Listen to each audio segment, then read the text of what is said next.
Hello guys, तो कैसे हैं आप लोग।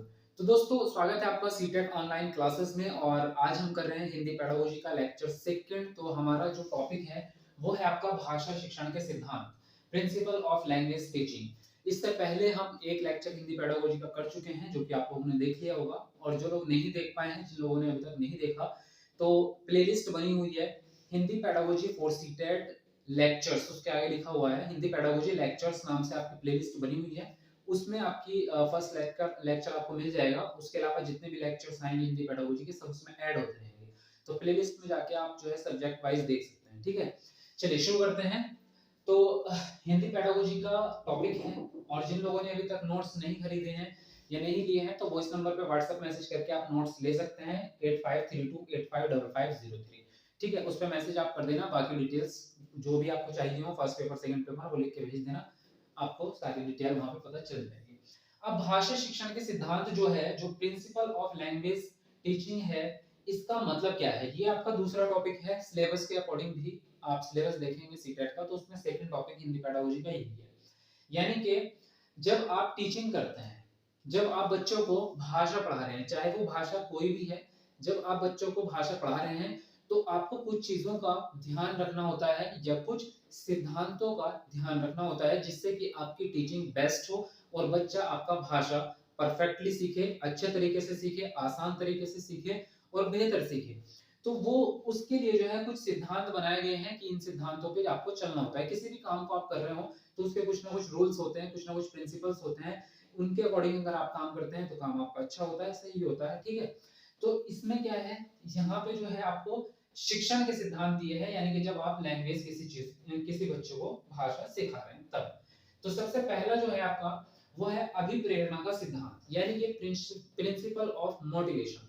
तो यहाँ पे प्रिंसिपल ऑफ मोटिवेशन का मतलब क्या है कि बच्चा जो है, बच्चा क्या है, या हम बड़े भी हों या कोई भी व्यक्ति हो इस दुनिया का, जब आप किसी भी काम को कर रहे हैं या कोई चीज सीख रहे हैं, तो आपके अंदर मोटिवेशन होना जरूरी है, अभिप्रेरणा, उत्साह होना जरूरी है। अगर आपके अंदर किसी भी काम को करने के लिए या किसी भी चीज को सीखने के लिए मोटिवेशन नहीं है, तो आप उसको अच्छे तरीके से सीख नहीं पाएंगे या फिर सीख ही नहीं पाएंगे।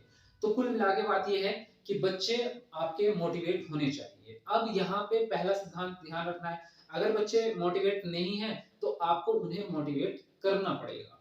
चाहे आपका तरीका कुछ भी हो सकता है, आप एक टीचर हैं तो टीचर के अपने अपने सबके तरीके होते हैं कि कैसे बच्चों को मोटिवेट किया जाए।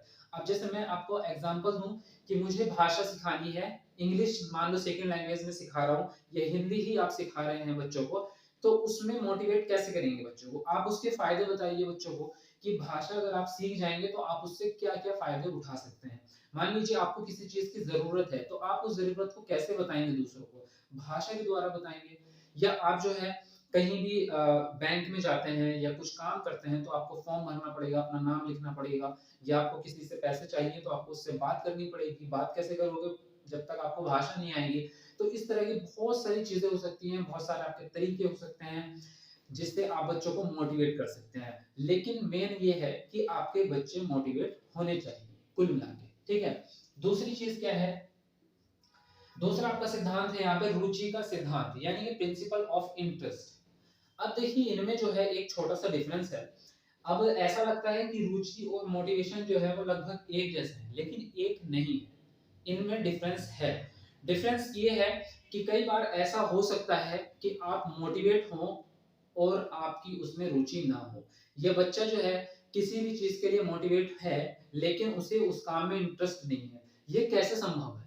कई बार हम कंफ्यूज हो जाते हैं कि अगर हमें किसी काम में इंटरेस्ट ही नहीं है तो हम फिर उस काम को करने के लिए मोटिवेट क्यों होंगे, या कोई भी उस काम को करने के लिए मोटिवेट क्यों होगा। यहाँ पे मैं आपको बहुत सिंपल सा एग्जांपल देता हूँ, आप खुद का, आपके डेली लाइफ से जुड़ा हुआ। अभी आप सब लोग जो है सीटेट की तैयारी कर रहे हैं, तो आप क्या है, मोटिवेट हैं कि हम सीटेट का एग्जाम देंगे, उसके लिए पढ़ाई कर रहे हैं, तभी आप ये वीडियो भी देख रहे हैं। ये वीडियो आप इसलिए देख रहे हैं क्योंकि आपको एग्जाम देना है, आप उसके लिए मोटिवेट हैं, अभी प्रेरणा आपके अंदर है। क्यों है, उसकी क्या वजह है? उसकी वजह ये है कि हमें पता है कि हमारा जो है अगर सीटेट का एग्जाम पास हो जाएगा तो उसके बाद हमारा जो है, हम मतलब ये हमारी गवर्नमेंट जॉब में या हमारे भविष्य का एक सीढ़ी है कि हमें इसके द्वारा गवर्नमेंट जॉब मिलेगी, जिससे हमें पैसा मिलेगा, हमारा जीवन चलेगा कुल मिला के। तो ये क्या है, हमारे पास एक हमारा मकसद है जो हमें मोटिवेट कर रहा है इस चीज के लिए कि हम पढ़ाई करें, हम ये वीडियो देखें, चाहे किताब से पढ़ें या सीटेट की तैयारी करें, उसके लिए हम मोटिवेट हैं, उसकी एक वजह है प्रॉपर। लेकिन ये जरूरी नहीं कि आपका इंटरेस्ट भी हो कि आप ये सब्जेक्ट पढ़ रहे हैं। बहुत सारे ऐसे स्टूडेंट होंगे जिनका गणित में इंटरेस्ट नहीं होगा, बहुत सारे ऐसे स्टूडेंट होंगे जिनका इंग्लिश में इंटरेस्ट नहीं होगा, आपका भी हो सकता है कि आपका हिंदी में इंटरेस्ट हो ही ना, फिर भी आप ये वीडियो देख रहे हैं। कमेंट करके जरूर बताना कि आपको किस किस सब्जेक्ट में इंटरेस्ट है, किस सब्जेक्ट में नहीं है, या जो बात मैं बोल रहा हूँ वो सही बोल रहा हूँ या नहीं बोल रहा हूँ, आप खुद कमेंट करके मुझे जरूर बताना। तो आपका इंटरेस्ट नहीं है मान लो गणित में, लेकिन आप गणित क्यों पढ़ रहे हैं? क्योंकि आपको पता है कि गणित जो है वो एक सब्जेक्ट है मेरे सीटेट का, अगर मैंने नहीं पढ़ा तो मेरे नंबर नहीं आएंगे मैथ में, और नंबर नहीं आएंगे तो पूरे में कम हो जाएंगे, यानी कि मैं फेल भी हो सकता हूँ या हो सकती हूँ। तो इसलिए आपको मैथ पढ़ना पड़ रहा है। तो वो जो प्रेरणा है वो ये नहीं है आपकी कि आपको उसमें इंटरेस्ट है, इसलिए नहीं है, बल्कि वो इसलिए है क्योंकि मुझे सीटेट को पास करना है और मुझे आगे बढ़ना है, नौकरी लेनी है, भविष्य के बारे में आप सोच रहे हैं। तो यहाँ पे दोनों चीजें आपको क्लियर हो गई है कि ऐसे बहुत सारे काम हो सकते हैं जिसमें हमारा मोटिवेशन तो हो लेकिन हमारा इंटरेस्ट ना हो।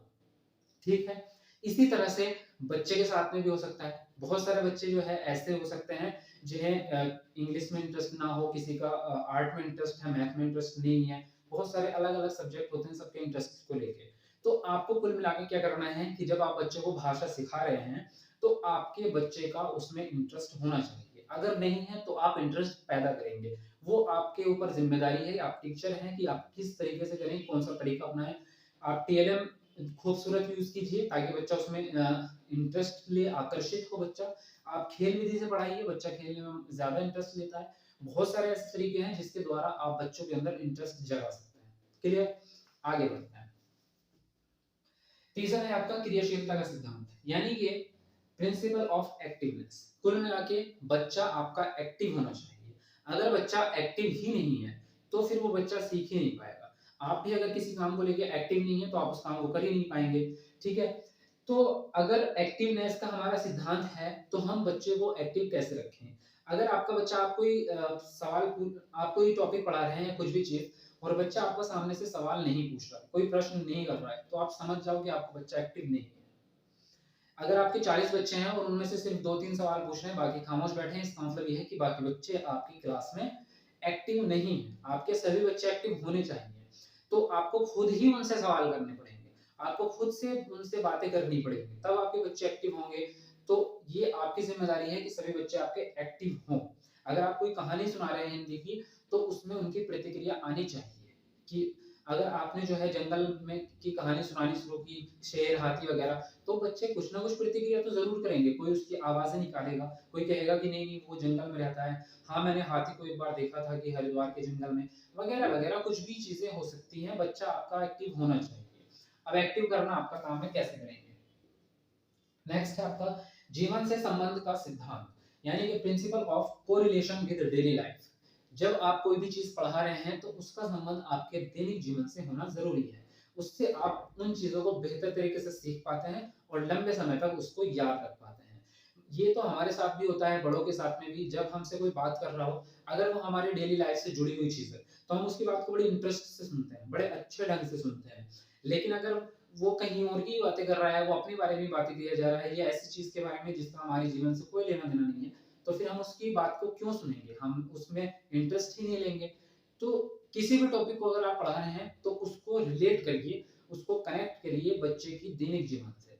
जैसे कि मान लीजिए आप पर्यावरण का सब्जेक्ट अगर पढ़ा रहे हैं तो आप एक तालाब के बारे में पढ़ा रहे हैं, मान लीजिए आप महासागर के बारे में पढ़ा रहे हैं, तो महासागर बच्चे ने देखा ही नहीं है, लेकिन उसने अपने गांव का तालाब जरूर देखा होगा। तो आप उसको रिलेट करेंगे कि आपने जो तालाब देखा है वो, इसको अगर हम बहुत बड़ा कर दें, ये छोटा सा है, अगर ये बहुत बड़ा हो जाए तो वही महासागर बन जाएगा, यही तो होता है। तो बच्चे की डेली लाइफ से कहीं ना कहीं उसको कनेक्ट करो, किसी भी चीज को जो आप पढ़ा रहे हो उसको डेली लाइफ से। अभी जैसे मैंने आपको एग्जांपल दिया था सीटेट वाला, कि आप सीटेट की तैयारी क्यों कर रहे हैं, टॉपिक तो मेरा सीधा सा था, भाषा शिक्षण का सिद्धांत। मैं इसको किसी और एग्जांपल के द्वारा भी समझा सकता था, लेकिन मैंने ये एग्जांपल ही क्यों लिया, क्योंकि ये आपकी डेली लाइफ से कनेक्ट है, जुड़ा हुआ है, आपसे रिलेट है तो आप उसको बेहतर तरीके से समझ भी पाए, आपने उसमें इंटरेस्ट भी लिया और आपको मजा भी आया। ये आप खुद ही बताना कमेंट करके, आया नहीं आया। तो इसलिए कोई भी चीज़ अगर आपके जीवन से संबंधित है, तो आप उस चीज़ को जल्दी सीखते हैं। तो इसलिए बच्चे के जीवन से उसको रिलेट करो, ठीक है? आगे है आपका आवृत्ति का सिद्धांत, यानी कि प्रिंसिपल ऑफ एक्सरसाइज। यानी कि एक्सरसाइज का मतलब होता है दोहराना किसी भी चीज़ को। ये आपका जो है वाइगोत्स्की ने भी आपका अभ्यास का नियम दिया है, सॉरी थॉर्नडाइक ने आपका अभ्यास का नियम दिया है। तो उसमें भी उन्होंने ये कहा है कि जब हम किसी भी काम को बार-बार करते हैं, तो हमारा साहचर्य जो है वो बना रहता है। और अगर हम उस काम को छोड़ देते हैं लंबे समय तक, तो हमारा साहचर्य टूट जाता है, या ऐसा भी हो सकता है कि हम उस काम को भूल ही जाएँ, उस चीज़ को भूल जाएँ, ऐसा भी हो सकता है।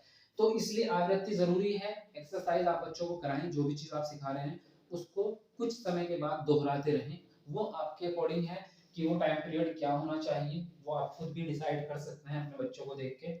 नेक्स्ट है आपका पुनर्बलन का सिद्धांत, यानी कि प्रिंसिपल ऑफ रीइंफोर्समेंट। यानी कि किसी भी चीज के, ये एक्चुअली जो आपका रीइंफोर्समेंट यूज होता है, ये मोटिवेशन के लिए यूज होता है। जब बच्चे के अंदर मोटिवेशन नहीं है, तो आप उसको रीइंफोर्समेंट देते हैं, या उसको नेक्स्ट स्टेप पे बढ़ाने के लिए उसने कोई एक काम किया है, आप चाहते हैं कि ये काम वो फिर से करे या इससे भी बेहतर करे, तो आप उसको जो है पुनर्बलन देते हैं। अब पुनर्बलन जो है वो कई तरह के होते हैं, जैसे कि शाब्दिक पुनर्बलन होता है कि आपने बच्चों को शाबाशी दे दी, उसको कहा कि अच्छे लड़के हो, आपने ये काम बहुत अच्छा किया है, वेरी गुड, शाबाश। ये जो वर्ड होते हैं ये शाब्दिक होते हैं। आप उनको वैसे थिंग्स, चीजें भी दे सकते हैं, खाने की चीजें आप उनको दे सकते हैं। बहुत सारी चीजें होती हैं, बच्चों को खाने की चीजें ज्यादा पसंद आती है। पुनर्बलन और भी होते हैं इस तरह के कि अगर आपने ये काम कंप्लीट कर लिया, तो उसके बाद जो है हम खेलने जाएंगे, या 15 मिनट जो है आपका फेवरेट गेम जो होगा वो हम खेलेंगे। तो ये भी एक तरह का पुनर्बलन है। तो आप किसी भी टाइप का पुनर्बलन यूज कर सकते हैं अकॉर्डिंग टू सिचुएशन, जैसे आपके बच्चे हैं, जैसी आपकी क्लास है, जैसा आपका पास टाइम है, उसके अकॉर्डिंग, ठीक है? नेक्स्ट है आपका वैयक्तिक विभिन्नता का सिद्धांत। ये बहुत इंपॉर्टेंट होता है। इंडिविजुअल डिफरेंस जो है वो आपके सिर्फ हिंदी में ही नहीं, बल्कि आप कोई भी सब्जेक्ट पढ़ा रहे हैं या कुछ भी सिखा रहे हैं, ये क्लास में अगर आप एक टीचर हैं, तो आपके लिए बहुत जरूरी है। इंडिविजुअल डिफरेंस का मतलब आप सबको पता ही है कि सभी बच्चों की जो विशेषताएं हैं वो अलग अलग होती हैं, यानी कि सभी बच्चों में जो है कुछ ना कुछ विभिन्नताएं पाई जाती हैं, कुछ ना कुछ उनमें अलग होता है। जैसे कि फॉर एग्जाम्पल किसी बच्चे को आपके आर्ट पसंद है, किसी बच्चे को आपके जो है मैथ पसंद है, किसी बच्चे को खेलना पसंद है, किसी बच्चे को आपके जो है हिंदी पसंद हो सकती है, कहानियां सुनाना पसंद हो सकता है। तो ये इनके क्या है, इंडिविजुअल डिफरेंसेस है।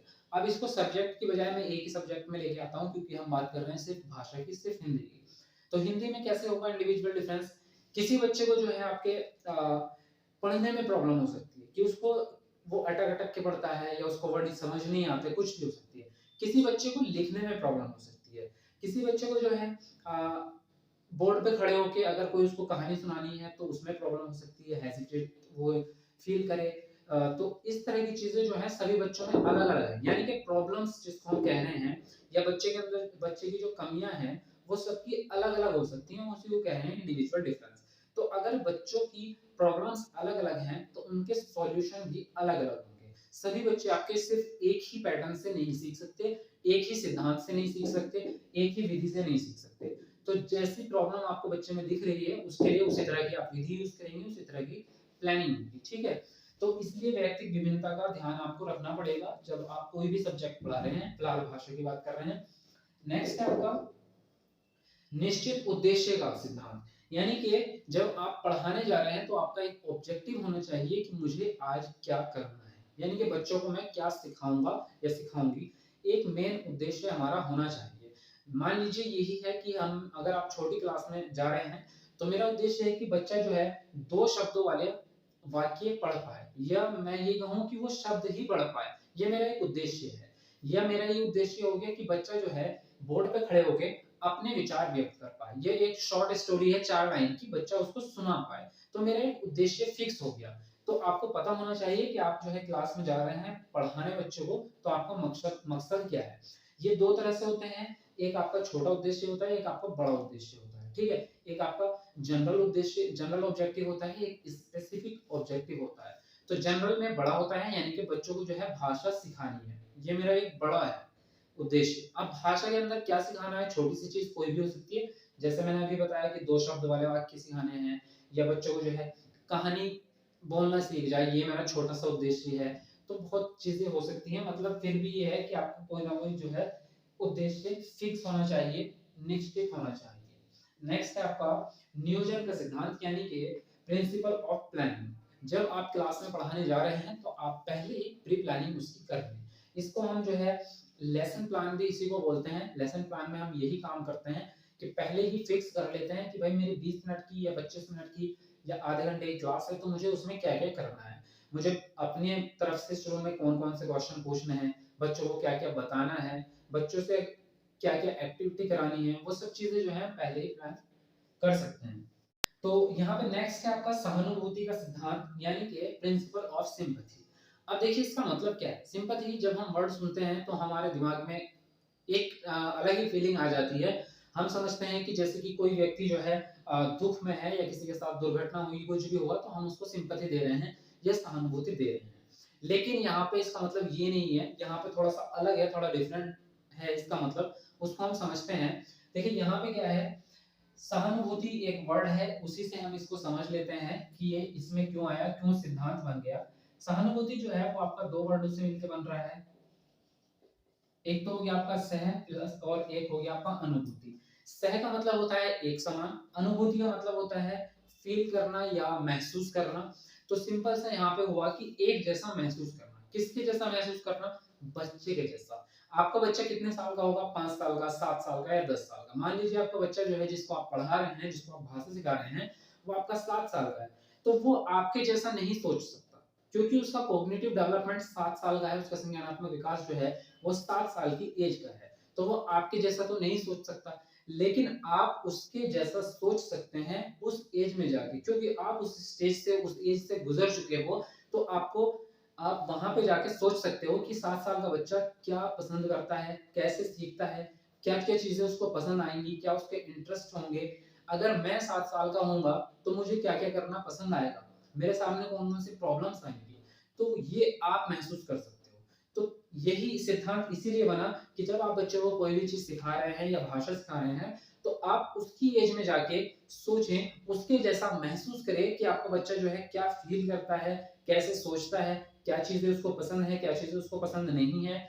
अगर आप वहां पे जाके सोच लिया आपने, तो आपका पढ़ाना बहुत आसान हो जाएगा और आप बहुत अच्छे तरीके से अपने बच्चे को सिखा पाएंगे। तो ये है आपका सहानुभूति का सिद्धांत। ठीक है, आई थिंक सारे सिद्धांत आपको क्लियर हो गए होंगे। बहुत अच्छे से मैंने आपको समझाया है, बिल्कुल सरल भाषा में समझाया है, कोई किताबी लैंग्वेज नहीं थी। तो बिल्कुल समझ आया होगा। तो अगर समझ में आ गया है तो कमेंट करके जरूर बताना। कोई प्रॉब्लम है, कोई चीज समझ नहीं आई है, कोई सवाल है, कोई सजेशन है, उसको भी कमेंट करके जरूर बताना। वीडियो आपको पसंद आई होगी तो वीडियो को लाइक जरूर करना और सबके साथ शेयर करो ताकि सभी लोग फायदा उठा पाएं। तो ज्यादा से ज्यादा शेयर होना चाहिए। अपने व्हाट्सएप स्टेटस पे आप लगा सकते हो, फेसबुक पे शेयर करो, जहां भी आप कर सकते हो। ज्यादा से ज्यादा लोगों तक पहुंचाने की कोशिश करो, ठीक है। उसके अलावा जिन लोगों को नोट्स चाहिए हो वो इस नंबर पे व्हाट्सएप मैसेज करके नोट्स ले सकते हैं। वो बहुत ज्यादा इंपॉर्टेंट है आपके लिए, क्योंकि उसमें आपको सारा कंटेंट एक जगह मिल जाता है। उसके बाद आपको बुक्स लेने की भी जरूरत नहीं है। सब पूरा सिलेबस, पूरा कंटेंट उसी में से आपका कवर हो जाएगा, ठीक है। तो इस नंबर पे आप व्हाट्सएप मैसेज कर देना। चलिए मिलते हैं आपको नेक्स्ट वीडियो में, तब तक के लिए बाय बाय।